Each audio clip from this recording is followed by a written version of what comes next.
Okay, so we're currently here in a Tesla Model Y. This here is a 2024-2025 model. This is before the Juniper release, so kind of gives you an idea of what we're looking at here.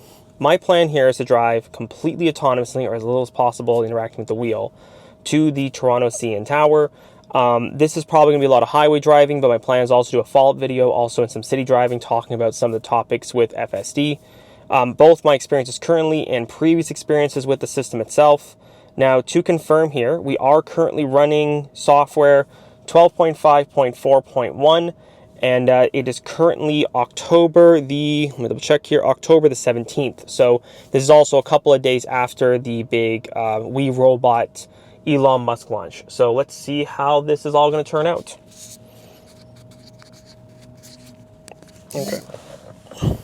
So I was putting here my seatbelt, and we're going to get started in a moment. The key thing here that I want to really highlight is just how usable the self-driving mode is FSD currently, and like I said before, some of my experiences with it in the past. So let's see if we can get this on the road, and let's see how well it'll function right now. So I'm actually currently in the Vaughn Mills parking lot. Turn left onto Fisherman's Way. Let me just turn off that right now. Settings here. I'm going to turn off the voice navigation, avoid toll roads, just because I don't want to go on the 407 with this car. And also we are going to be focusing in on just kind of driving experience. I'm just pulling out here at the Bass Pro Shop. I'm trying to get out here at least to some of the roads because the Bass Pro Shop is a little bit chaotic and a lot of construction, so I doubt that the system's really going to like that too much. My plan is right now to turn it on after we cross here over to the stop sign here. So let's go from there. And now we're completely autonomous. So the car's gonna head over to the right here now, and we'll kind of go on from there. So for those that aren't too aware of, well, it's kind of hard to imagine anyone who's not aware with what full self-driving is. FSD basically is Tesla's autopilot system, or a later iteration of their autopilot system. So the idea being that, as you can see here, the car will stop, turn, indicate everything in slow speed environments, with previous generations mainly focusing on things like just kind of active cruise control or lane departure control. You can kind of see here, it's time to put my hands on the steering wheel. Make sure there's one over my left-hand shoulder here, and we'll go on from there. So, let's see here. Yep, it's going good. Slowing down for the corner here. And it is actually doing beautifully. Excellent. Let's see here. All right, so we're just getting here south to Toronto on the 401, sorry, the 400 south here. And even on these extremely tight corners here where a lot of the markings on the road itself aren't very clear, the system is doing a phenomenal job with keeping up with the pace. So I've had a bit of experience with some earlier iterations of the full self-driving mode, I will say. What had happened is a couple years ago, actually I think it was a year and a half ago at this point, we had a Tesla Model Y on rental from, I think it was either Avis or Hertz, and they had the not full self-driving mode, but basically the active cruise control, and that system was not nearly as precise as this is here. It was kind of skittish, it wouldn't stay in the lane very well, and we had a couple occasions where the vehicle itself would actually just shoot out of the lane into an opposite lane for no apparent reason. And it seems like a lot of that has actually been fixed up here with these later iterations of the FSD mode.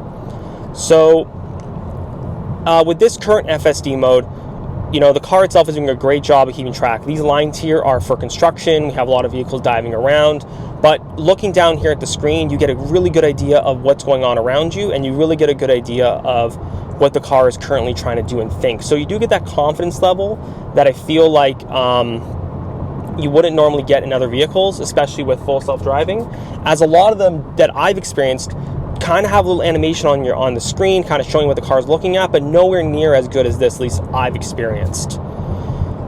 The vehicle itself right now, I'm having it set just to kind of follow the speed limits. There is a way that you can raise and lower above what the recommended speed is here. So for example, on my right-hand side, I can give it a bit more speed to kind of keep up with traffic. You're allowed to build an offset up in the vehicle itself.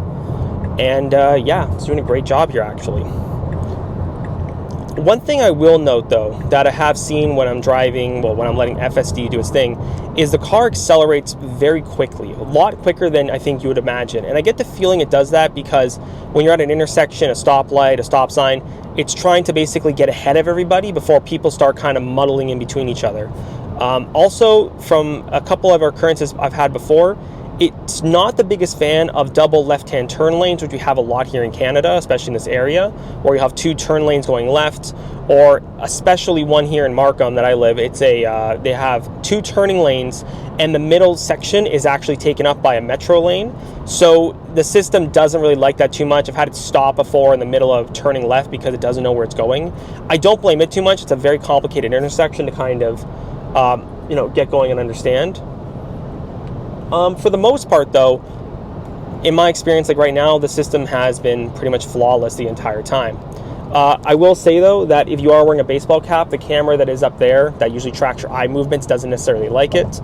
So I recommend actually probably take my hat off in the middle of the night anyways, just to kind of give the system some time to think and see what you're looking at. But overall, it's been a very enjoyable experience, especially with the upgrade from the older FSD to now the supervised mode. This really has changed the way these Teslas really drive. And I'm going to get into that in a second there with the robotaxi a little bit later on. But this gives you a high level of confidence when you're driving.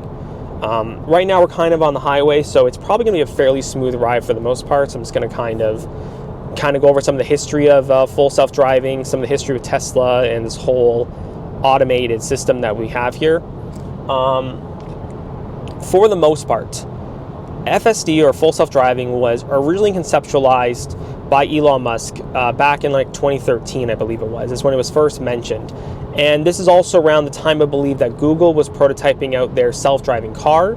I'm not even sure if it's still even a thing anymore. I think it was one of those Google projects that they ended up killing off at the last minute because, there just wasn't enough money involved or it was getting too complicated. A lot of the original full self-driving, sort of vehicles that were being developed at the time were kind of killed off by what I understand from legal issues, especially with trying to get regulation to be on board with letting a car do most of the driving. So actually I'm just going to extend the screen across here so you can see it a bit better.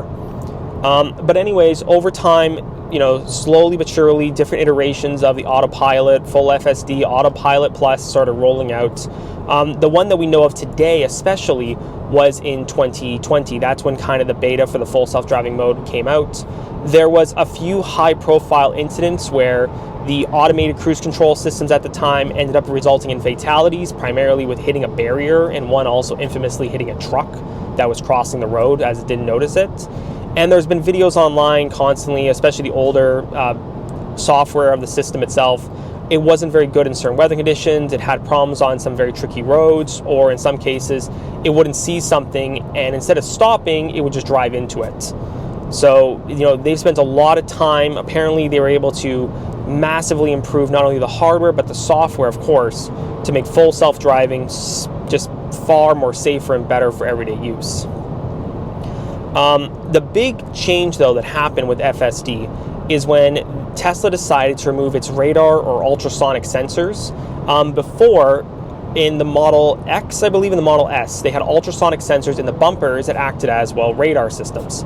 And what had happened is that Elon Musk, or Tesla, but Elon Musk is kind of the one that went out and said it the most, decided that we're no longer going to have ultrasonic sensors. We're strictly going to focus on the Tesla vision system. That means that the cameras in the B pillar, the cameras on the side here, the cameras in the top, that's all they're going to use now to manage the full self-driving capabilities of the car itself.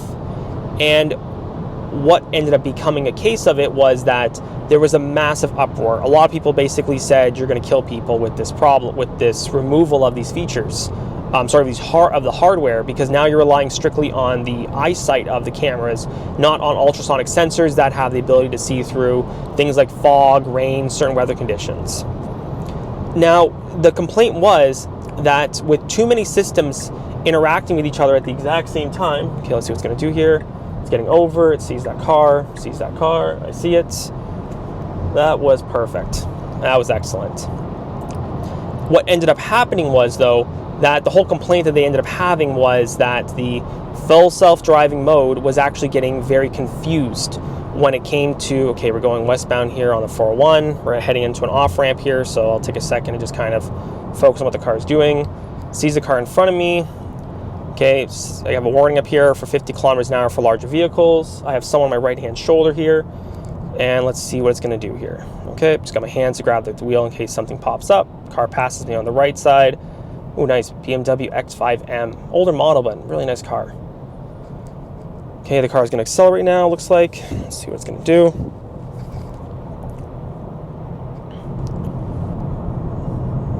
That was beautiful. Just going to get over on the left-hand side. All right. Checking over my shoulders to make sure. I don't 100% trust the system just yet, so I'm still treating it as if I'm driving, so I'm still checking blind spots, making sure, but for the most part, this looks absolutely perfect. This has been an excellent drive so far. And yeah, so one of the big things you have to understand, though, back to the issue at hand, was when Tesla decided to move away from the ultrasonic sensors, it was a big fear because any one of these self-driving taxi systems that we see, any of the self-driving sort of cars that we see on the road, they're covered in sensors, especially things like LiDAR, ultrasonic, radar. I think those are the same, but, you know, and then Tesla's saying, we're not going to do any of that. We're strictly going to focus on just having eyesight. And there's two things to consider. Number one, with that, there was less likelihood of two systems getting confused. And because two systems were no longer getting confused with each other, you could put all your muscle and manpower and hardware just making your only system better. His basic opinion being that we have eyes and we use eyes to navigate for the most part, so it should be good enough. Alongside that, though, also was, as a byproduct, a lot of owners did mention, by what I'm reading in forums, that vehicles themselves that had gone from the ultrasonic sensors and actually turned them off, going strictly eyesight. Okay, we're going on the left here a little bit, hanging left, perfect, stay in the lane. The reason that they saw was they had less phantom issues, where, checking my shoulder here, perfect, not a single issue, awesome.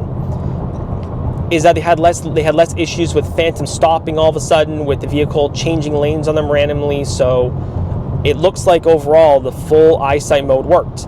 And let's be honest as well, and this is to be quite frankly a very honest situation, is that when you think about full self-driving, right, and you know, driving itself, and okay, we're good. Yep, okay, we got the trucks on the side there, vehicle's tracking it, beautiful. When you actually take a step away from it and think about, you know, what is autopilot really to do, if the car can't see, or the weather conditions are so bad, or the road is so bad that FSD is no longer working, you really should be taking over at that point. You should be the one grabbing the wheel and driving the car yourself. Even autopilot for aircraft, as an example, okay? That's why we have pilots on board. It's designed to allow you to take control when need be, and if you have to, you can jump in and take control if something goes wrong, or if the weather becomes too poor, or you have to do something else. In terms of FSD, though, Tesla's really trying to push the FSD on the Model Y and the Model 3 at this time, but all models across the lineup right now, the X, the Y, the S, and the Cybertruck, of course, just recently actually got added, all have full self-driving enabled. It's an option in Canada here, and I will get into some of the pricing of that. If you want to buy it out, like you want to buy for the car itself outright, it's around $11,000 Canadian currently, but historically it actually was significantly more expensive. Elon has actually been dropping the price, and Tesla dropping the price over the last couple of years to make it more affordable, essentially, if you want to buy it outright. If not, you are able, though, to actually get it as a subscription model, and by what I understand, that's interesting. So I was getting up to the truck here on the right side, but it couldn't get out of the truck's blind spots. It was actually slowed me down, so I'm not actually in the truck's blind spot. That's really cool, actually. I like that. Just so you're not stuck beside those trucks. Actually slow down a little bit. Okay, choosing right fork to stay en route. Sounds good to me. And we're going south. Look at that. Excellent. So anyways, back to what I was saying before. It's around $11,000 to buy outright here in Canada. Or if you want to, you are able to get it as a $99 subscription. I never like anything on a car that is a subscription model. I've never been a fan of it too much. If you can't buy it outright, it feels kind of odd to me, because, you know, eventually what's going to happen is that option you're going to get, but you can't use if something were to happen in the future. I don't like that. I've never been a fan of it. But with Tesla, the fact they allow you to buy outright FSD and keep it, and in many cases, you can actually transfer it to your next vehicle. That's really cool. I really like that ability. So that's a big plus if you're looking at getting it for yourself. And in the distance here, I see Toronto.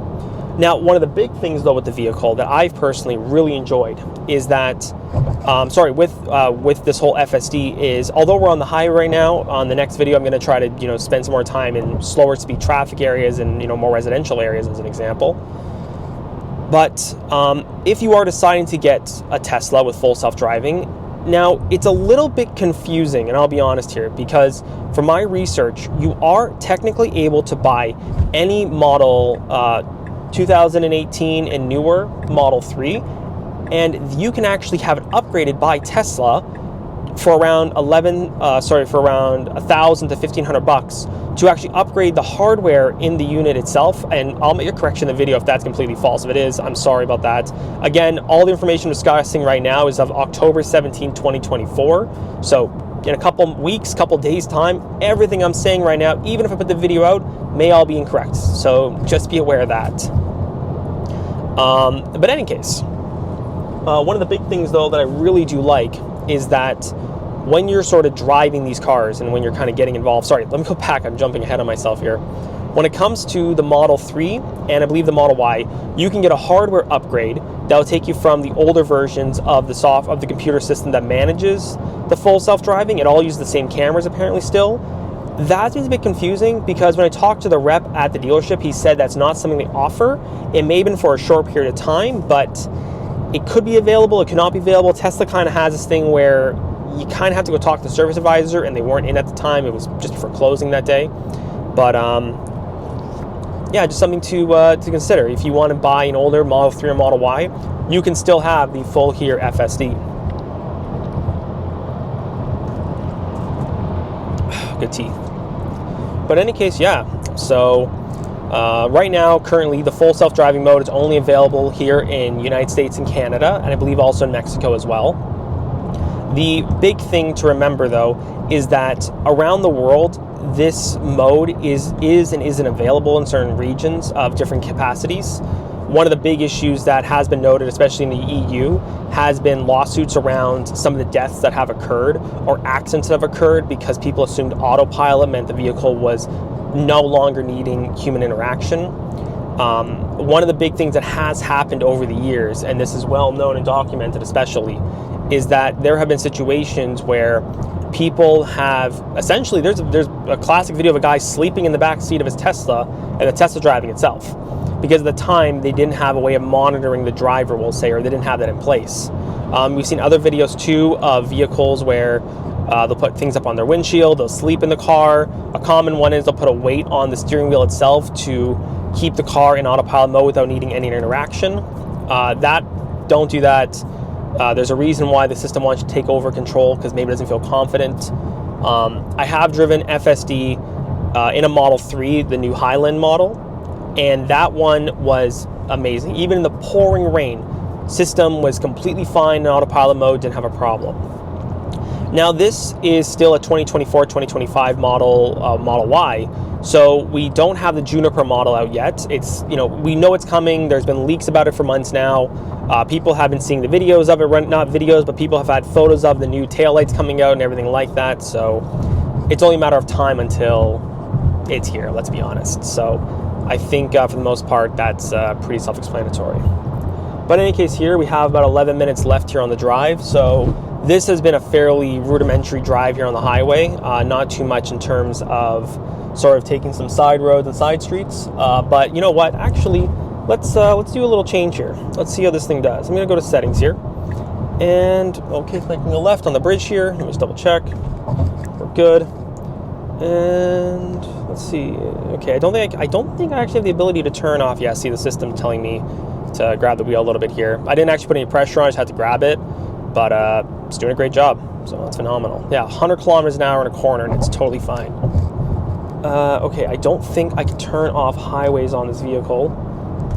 Avoid tolls. Okay, so no, you really can't. One thing also I will mention, though, about this system is that you have to be using the internal GPS system on this Tesla, which is fine. But the time that it says you will arrive at, in this case here, in 10 minutes, pretty accurate because, it's pretty late in the day, so I'm not too worried about it. But in traffic situations, it's not accurate. I, in many cases, run Waze on the side just to double check. So it'll tell me, I'll get there at like 4:30, and I'll look at Waze, won't get there until 5:30, and Waze is accurate. It's been off by an hour almost in some cases just because of traffic in the area. But yeah, I was kind of hoping that I could have it turned off. I don't think I have the ability to turn it off so that it won't actually run on the freeways, but that's okay. But overall, it's been a very pleasant drive. I'm pretty sure you're kind of sick and tired of hearing me, so I'll just kind of be quiet here and I'll let the car finish off the journey.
So now we're kind of getting near the end of the journey here.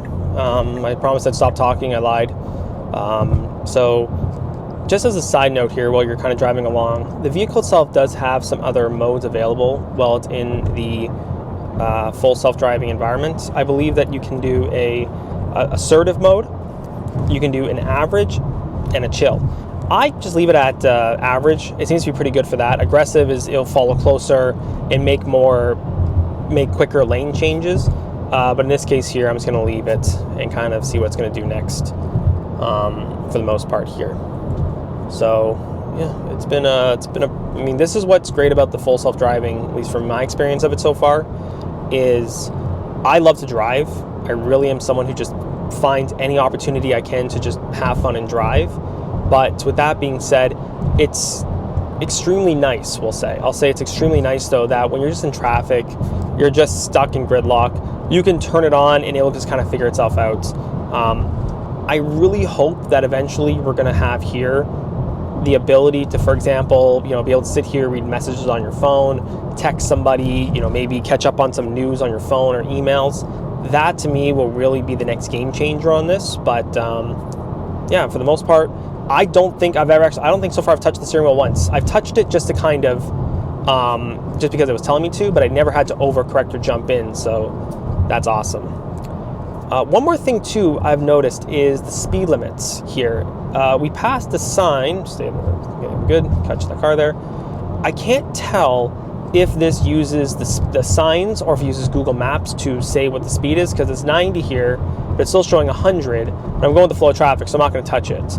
But just, that's a little weird to me. I thought that it would kind of catch that in the corner of what the speed is and slow down, but apparently it's not doing that, so we'll have to double check why that's the case. Hopefully another software update will fix that.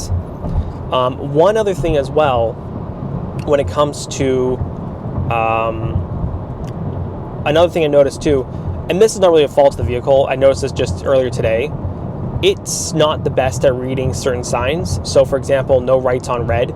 We have some of those here and there in Toronto and a lot of spots here. It was a weird intersection. It tried to go on the red when it was a right-hand turn. It was totally safe. You wouldn't have hit anything, but that wasn't allowed. So that's kind of a little bit of annoying. One other thing too I have seen is, technically speaking, this full self-driving does not interact with other Teslas in the area. But I have had a couple experiences where, for example, I'm in a parking lot, and I'm actually in a parking lot leaving, and I will turn it on to kind of get me out of the parking lot just because there's no one there. And there'll be a Tesla in front of me because we're kind of leaving a charging station, so that might be the case. It will cut across a lane or do a weird turn, the front one in front of me, and this car will follow that. So I'm not sure if it can't find the lane, it's just following the car in front of it to try to make sense of where it's got to go, or if it's actually communicating with that car in front of me just to, maybe it's made a path up. I'm not sure. But if you're in an area where it doesn't know exactly how to get out of something, it will actually follow a car in front of you. And the one time that happened where it went completely weird because it was following exactly the car's movements in front of me was a Tesla Model 3. So officially they don't talk to each other, but I don't know, maybe it is actually. Okay, what's going on here? So we're going to slow down. We have a bollard here on the left. We have some signs here on the right, so it's going to start to slow down a little bit, let's hope. Yeah, so it's backing off now. So now we're getting into Toronto construction, and this is kind of where I really got to start kind of keeping an eye on this system. Not the system's fault, it's just these roads are just terrible right now. See, it's trying to get over. Okay, let's see what it's going to do. Catch it if I have to. Perfect, nope. All right. So, yeah, a lot of work being done right now on the highway here. Slowing down now, yes, okay, it sees a 70 sign here. Maybe that 90 sign is a smaller sign in the corner. But let's see what it does here. I'll just kind of stay in lane, put my foot on the brake, just be ready to catch it if I need to. But I don't think I need to. It's quite nice. Now, you have to remember, though, that full self-driving, you're still technically, well, you're not technically, you are the driver. So if the vehicle does something erratic, it hits somebody, hits another car, it crashes, you are still responsible at this time in the event of an accident. So again, it's a great system to kind of get you out of situations, but you really need to be conscious of what the vehicle is still doing. If the vehicle starts to do something that, well, we all heard the stories of old ladies and old grandmas and old guys just driving, into oncoming traffic because the GPS told them to get on that on-ramp, or stories of people driving because the GPS told them to into the lake. So, that's kind of what you got to watch out for too as well. All right. Nice Toronto there in the corner.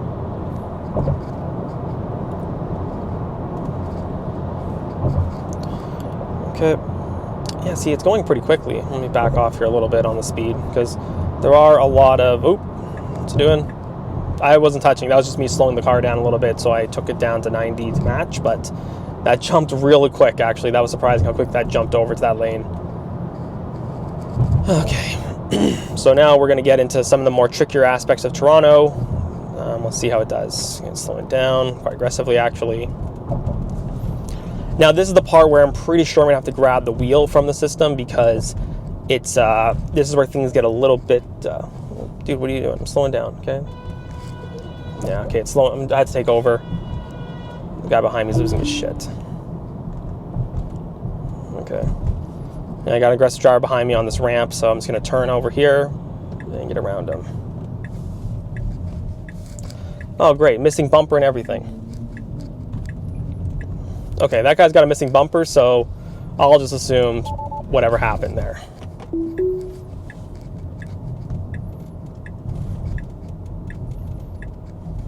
Okay. See if I make it right on the red here.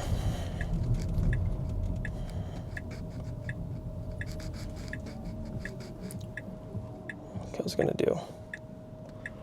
Yeah, I don't want to usually get in road rage incidents with people who are missing paint or bumpers. Doesn't usually go well. So, I think we're allowed to make a right on a red here. I don't see any signs saying not to, but not really going to push that too much, actually. So on the off ramp there, the car was actually doing the correct speed limit, in my opinion. I actually think it was fine, but the guy beside me, who's currently next to me right now, jamming out, is just his bumper's missing. He was on my ass, hitting on the horn. So I felt it was appropriate there to take over, but I took over because of a road rage incident there, not because of anything necessarily with the car itself. So I will give the car that. That was very impressive, actually. Okay, so we have here the Left turn signal turned on here. One thing I'll definitely say, it's kind of nice that, like I said, this display is showing you what the car sees. So you have that confidence, we'll say, with what the car is actually seeing and doing. I can see the red lights, so I can see the people here on the right side too as well. So this is where I'm going to put my foot on the brake, just kind of catch the car if I have to, because I'm a little worried someone might jump out. Nope, okay, it's going. No one's around me. Perfect, beautiful. And we are actually arriving here at the Toronto CN Tower. In front of us here is the Rogers Center. So for the most part, outside of the guy riding my ass back there, this was a very pleasant experience. The car handled everything perfectly fine. Like I said, it's reassuring that you can actually see what the car sees through this little display here. So, I mean, I can see the people here. I can count the people out. I can see the car, going across. So yeah, it's a very, very impressive system. No doubt about it. Now, do I think it's worth the $11,000 price tag? That's not really for me to decide on your behalf.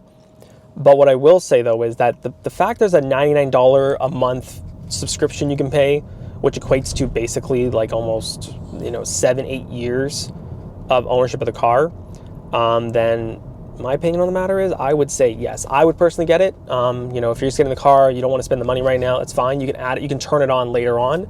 It's not something that you have to select immediately or it's gone forever. So yeah, it's pretty phenomenal actually. Okay, so this here is actually a right-hand turn lane. So it's going straight. Interesting. Okay, what's it going to do here? So it's right turn only. And I don't think it realized. I'm going to go left here. Will it go down to the left lane, or am I going to have to pull over? Am I going to have to take it from the car? No. Okay, I'm going to have to take over because this is not a flow-through lane. That's actually a right turn lane, and I got to go straight. I think, okay, it would have seen it now. So, okay, that's the second time I actually had to grab actually, that's the first time I had to grab the wheel during the course of this video in the last, I don't know, like almost 20 minutes, 30 minutes I've been doing this now, where it actually needed to interact with somebody. So, it's doing actually a pretty good job. Turn it back on just now.